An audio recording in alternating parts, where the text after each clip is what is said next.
This is tape number 4 with Dr. Miklos Talavera. How is the ghetto enclosed?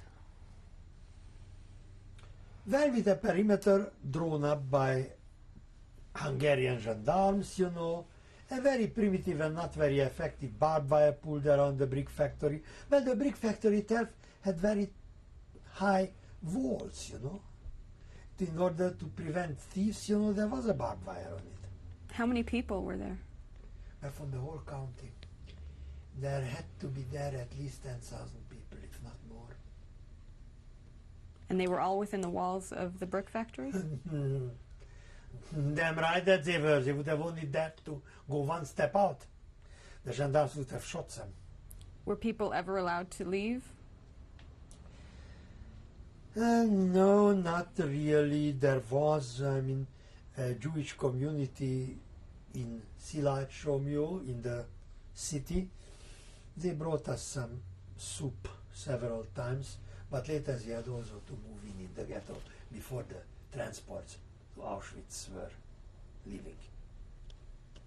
Did you have any contact with the local population outside of the ghetto? Not there. I didn't feel like going in near, you know. And the local population wasn't too friendly. So I told you, when the Germans came in, they tore their mask. And they proclaimed their thirst for Jewish blood. And behind it, there was, of course, the disease, the illness, the leprosy for Jewish property. And that's coming now. Before we are carted away to Auschwitz, care was taken that there should be no lost property.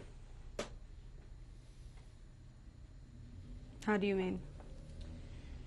What I mean is that 3-4 days before the transports, under gendarmerie supervision, the local school teachers, local other volunteers, this, that, good fashions, came in and they urged the richest Jews that they should reveal where they have buried, where they have hidden their property, to whom they gave it for preservation to Gentiles, or where they have buried it in the ground. And these tortures were outrightly horrible. How did you know about this? Because of their cries and because they took one after the other from us. They didn't even make the pretense to hide it. And the local population knew it too. When the last search was done, when we were put into the wagons in the railroad station, in the boxcars, you know, the last search the gendarmes did on the track. And there was a wind, and this 100 penge, 100 Hungarian denomination currency were flying around in the wind. You would have seen how the population jumped on it and grabbed it. We were waiting already, and how many other things what they could grab quickly. Of course, there was a policy. The Germans tried to make sure that we leave it as much property as possible. The Hungarians tried to make sure that we leave back as much property as possible. And therefore, they urged us, you know. They questioned us with instruments. Not me. I was a child. I was 15 years old. But those people who were older and who had the property. And this was not only in Szilágy Somlyó, that was uniformly everywhere. And this was accompanied with terrible beatings, tortures by gendarmes and by the civilian volunteers who had done the gendarmerie in questioning, urging us to reveal everything. They were beating before the parents, the daughter. They were violating them with blackjacks, publicly. But this is not Szilágy Somlyó. This was going on everywhere. I don't know a single instant where there was deportation, mass deportation, where it was different.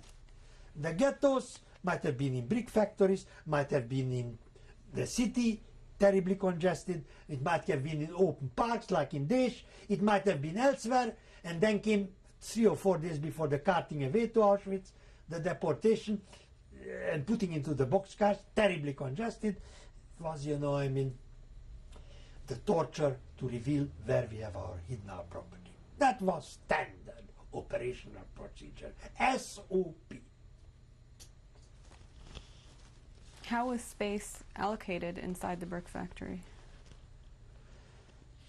How we could grab and what we could get, there we were.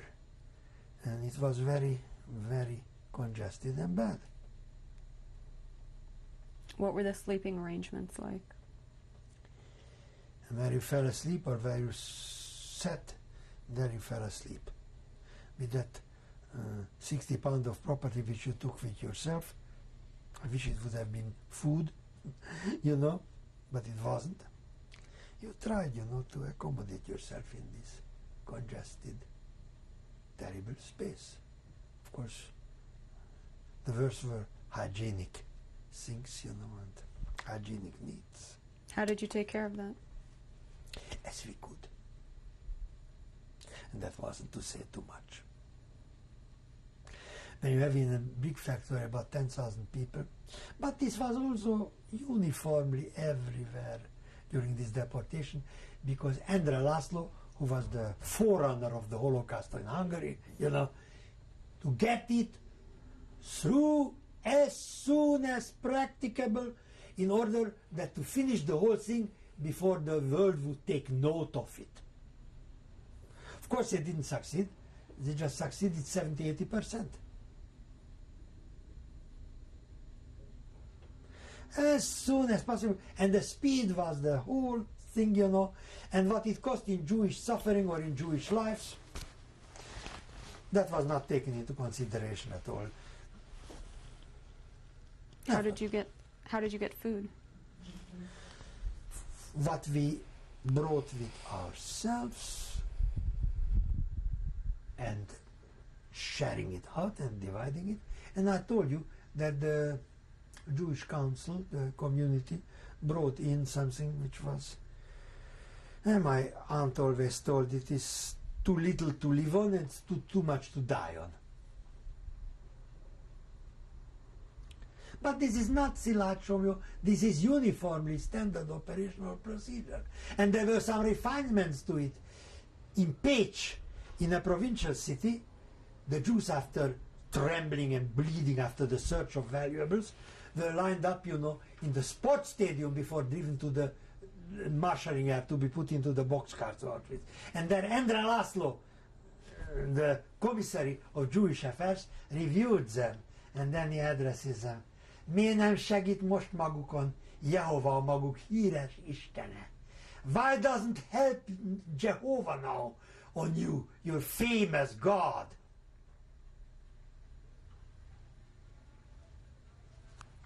No. These were horrible things, you know. And they were almost uniformly, almost monotonously the same everywhere. Concentration by gendarmerie districts and evacuation by gendarmerie districts. What did you do all day in the brick factory? Talk, wait the news, I mean the local news, what is happening, listen to the all kind of rumors. What did you talk about? What will happen to us and what the military situation is. Everybody expected the landing of the Americans in Normandy and the Allies, Italian advance. Troops stood before Rome, you know. And then there were the bombardments. Air raid warning after air raid warning. The bombardments began with the first attack on Budapest in earnest. And not only on Budapest, on the provincial cities, the railroad junctions, the whole German army. Well, Hungary was crowded enough with the German war machine. Hungary was the primary supply line to the Eastern Front, which was getting closer and closer. What did you think was happening and what would happen to you? I had no idea.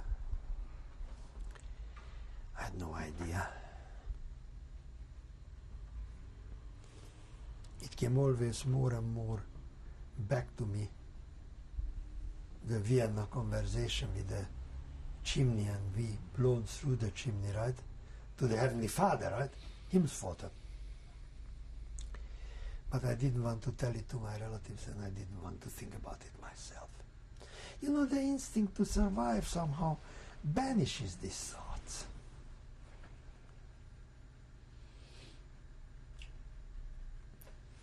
I just couldn't understand that I didn't see a single German soldier of an SS until the deportation, you know. I couldn't understand that Hungarians were doing this all to us. I couldn't understand that they're doing to us when many of them knew already that the war is lost. I couldn't understand that they do it in all public. And what I can't understand now is that the famous Auschwitz protocols were by that time known, and that the Jewish leaders didn't inform us about. But these two Slovak Jews got out, and in first place they sent to Hungary because we were the next victim. These things cannot be taken lightly.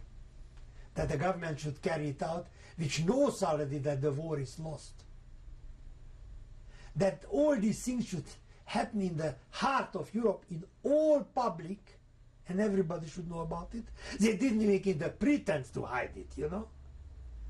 And the Jewish leadership, which knows every detail about Auschwitz, shouldn't inform us about the fate which would wait for us. So-called Zionist leaders like Rezső Kastner. Well, let him rest. He got in Israel, you know, after he was acquitted by the court, you know, what he deserved, in my opinion. He informed only in his family and his charmed circle in Cluj, in Kolozsvár. But not us. He knew every detail about Auschwitz.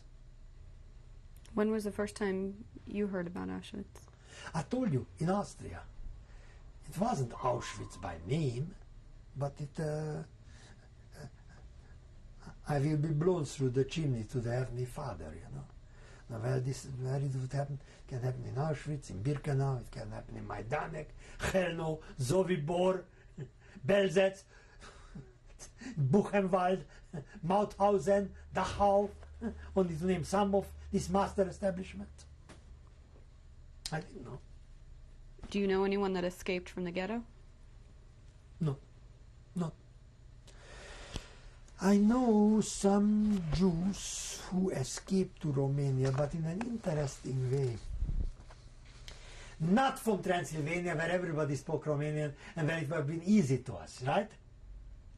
Sometimes people had relatives on the Romanian side of the border, Jews, in Târgu Mureș and in those areas. There, the Hungarians watched us day and night. These Jews came with false documents, mostly from Budapest and from other parts of the country, and they couldn't be recognized, so they could slip through. Very few Transylvanian Jews escaped. Although for them, in principle, it would have been the easiest, but as I told you, the butcher sent even his 12-year-old son to spy upon us and to observe us. And this was not an isolated phenomenon. How long were you in the ghetto? Well, I mean, from the 1st or 2nd day of May until May the 23rd, 24th approximately, when the transport was gathered, and 4 days we traveled to Auschwitz. And Auschwitz, I sure remember the 28th of May we arrived. You know where I know this from? Not exactly from my memory, but from the good, tüchtig Germans, because according to my number, you know, I arrived on the 28th. Okay, we'd like to see that in a moment, but before you arrived at Auschwitz... Yeah. We traveled 4 days approximately. What was the journey like? Well, when there are in a little European boxcar, you know the European boxcar, they are not the big American boxcars, which are 70 tons. But the European boxcars are 16 tons. When you press in 80 to 85 people, what are they like? Deutsch. They put in 2 barrels, one for the sanitary purpose and the other with water. The one with water, it was very hot in May at that time in Hungary. The one with water gets empty very fast, and the other gets full very fast, and then you travel with that. I remember my uncle sitting there in compressed state, just looking at us, but he never meant it seriously, he was joking. Na mit csinálnak majd most velünk? Megölnek bennünket? What's they going to do with us? Are they going to kill us? He never believed it when he asked that. He never believed that. After our arrival to Birkenau, he was dead in a couple of hours because he was separated, he was told. Did the train stop anywhere? Yes, on the Hungarian Slovak border, after Kosice, it stopped, and it stopped on a railroad junction in Silesia, what was relatively near to Auschwitz, in German Odeberg, in Czech Bohumín, and then Auschwitz, Birkenau. The train could go through under the gate inside. Birkenau was non-existing officially. It was the immense camp. Auschwitz I, was from bricks, etc., and was relatively small compared with Birkenau. Brzezinka in Polish.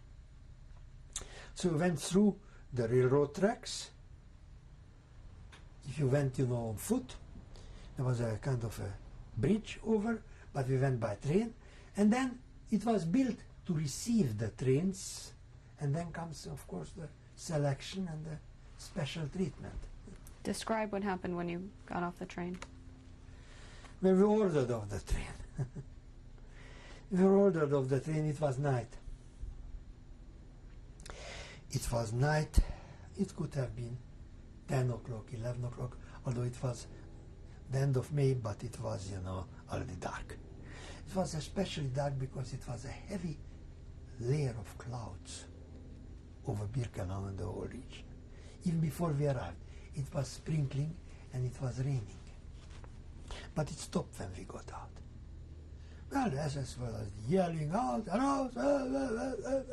like a bunch of dogs, And we got out, with our bags,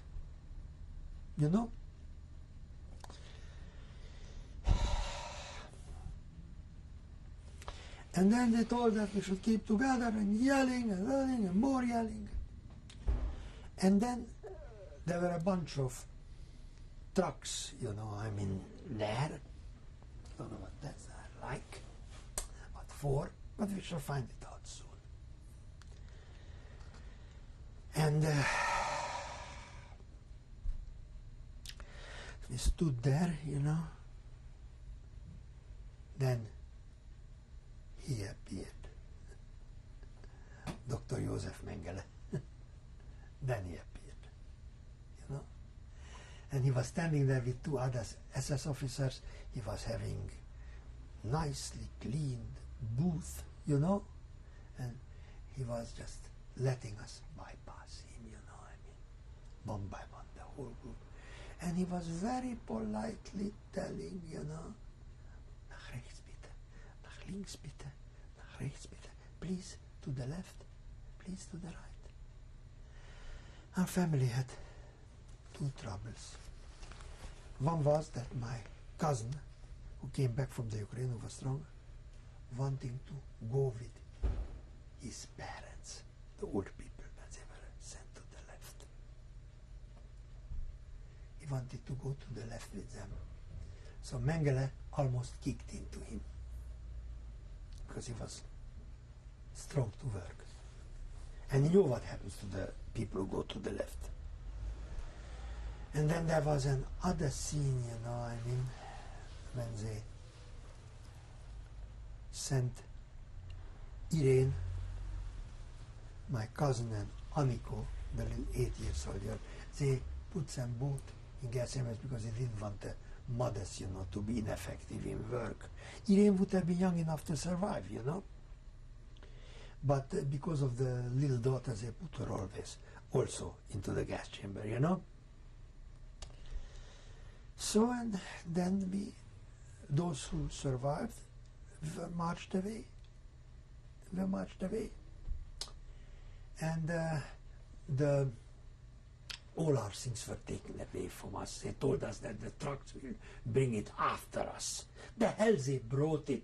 They brought the people, the older people and the sick, to the gas chambers, And they took, all our stuff, for the Sonderkommando to Canada, That was their prey, what they took away from the transport.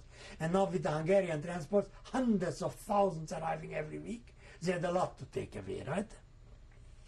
And then they marched us, and as we marched away, well, of course, the infernal Dantean scene was, and Dante hasn't been in Auschwitz, it was worse. The flames shooting out from the crematory, and the low atmospheric pressure, pressing down the smoke over the camp, not completely over us, but you could feel. Anybody who lives through bombardments knows what is the burning flesh like, And this was our reception, and as we marched away, we marched pretty long, if I remember, to Camp D, which was the arrival, and during the Hungarian transports, a very peculiar situation arose. Simply the 4 crematories, which later I found out the capacity was approximately 1,600 corpses gassing and cremating a day, but 1,600 was not enough. And 4 crematories and combines, that was a little bit more than 6,000. During the Hungarian transports, which came now, every day 10, 15,000 people. So the SS with the Sonderkommando, I don't blame them, rose up to the occasion. They dug, such pits, and there, they threw in the people who were gassed, not into the crematories, which couldn't handle the thing, and there they poured, gas or whatnot on them, and they burned them on the air, and we had to march by very close to this, and they tried, to make them burn in this horrible night, and there I just saw, that because of contraction, bodies were jumping up, anything else from the flame, from the heat. And I just asked myself, what are they going to do with us? Are they going to throw us here into this fire pit or whatnot? But they didn't. And we arrived to the thing. We got the real shower, not the fake shower. They shaved our heads. They tattooed us. They gave us, this stripped concentration camp clothes, and then they chased us, with gun butts and whatnot, and with curses to the barrack. What is the number that you got? E12545.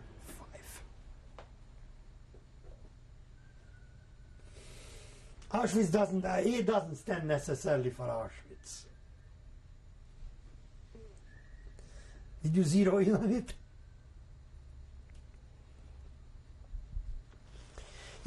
But what I must tell you, it's a direct continuation of the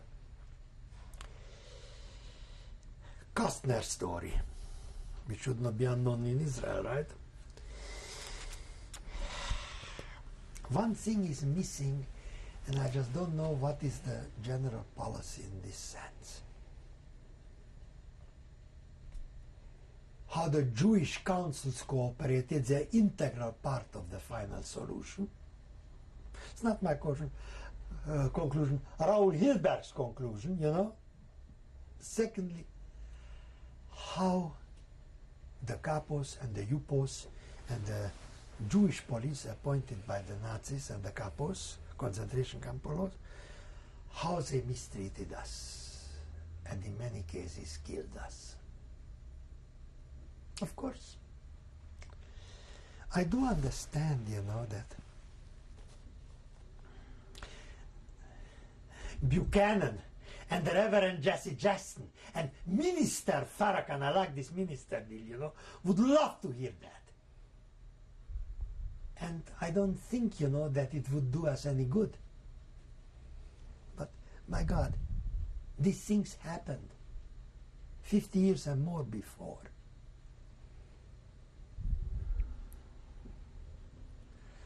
What happened then after you got the uniform? Took it on. And I was sent to a barrack in Camp D, if I remember correctly. And of course, because of all this experience and trip for 4 days and the treatment before, all the cumulative effects, we were understandably terribly tired, right? And we were all together Transylvanians, from the same county, although we didn't know each other. I didn't have any acquaintances with me. Not my cousin, not anybody. And then we get in, and there were already some older prisoners on the bunk beds. There were 3 or 4 floor bunk beds, And as we go in there was a bar on the window, and we could see crematory number 3, the flames shooting out from the crematory, It was night. They were busy, the crematories, I can assure you. And then as we go into the barrack, into our habitation, there was not enough bedroom for us, as much of all the prisoners over there already were on the beds. And then one of our group begins to ask, they were Poles, who were there for a long time already. He didn't speak good German, that was the lingua franca, the German, He was not speaking well German. But he was somehow, after all, he was Jewish, from Yiddish, from German. He was bringing some kind of phrase and phrases together. And he told to one of the Polish prisoners who was on the lower bunk bed, "Lieber Herr," in that I can hear it so long time. I will tell it maybe later, right? Okay. Go ahead. Should I tell it? You can finish telling me. Lieber Herr, it says broken German, wo unsere Familie, wo our Mutter, wo unsere Kinder, bitte sagen, please tell us, where is our family, where are our mothers, where are our fathers, where are our children? The Pole just is endless sadness of Jewish look, suffering. He doesn't answer. And then he shakes him. Bitte, lieber Herr, please, sir, tell us, where are our children? Where are our mothers? And then an immense sigh breaking out from that Pole, and he stands up and takes him to the window with the barred window. You see those flames shooting out from the crematory? You see it? Yeah, that's where your children are. That's where your parents are. But don't be sorry for them, because at least they don't suffer anymore. For them it is over. And then he climbs back to his bunk. And this guy breaking out, "You bastard! You liar, you! It's not true! You're lying!" He doesn't get any answer. And then this guy, just begins hysterically to laugh, and after that he collapses in a corner of the barrack and just falls asleep. We're going to stop and change the tape now. Yeah.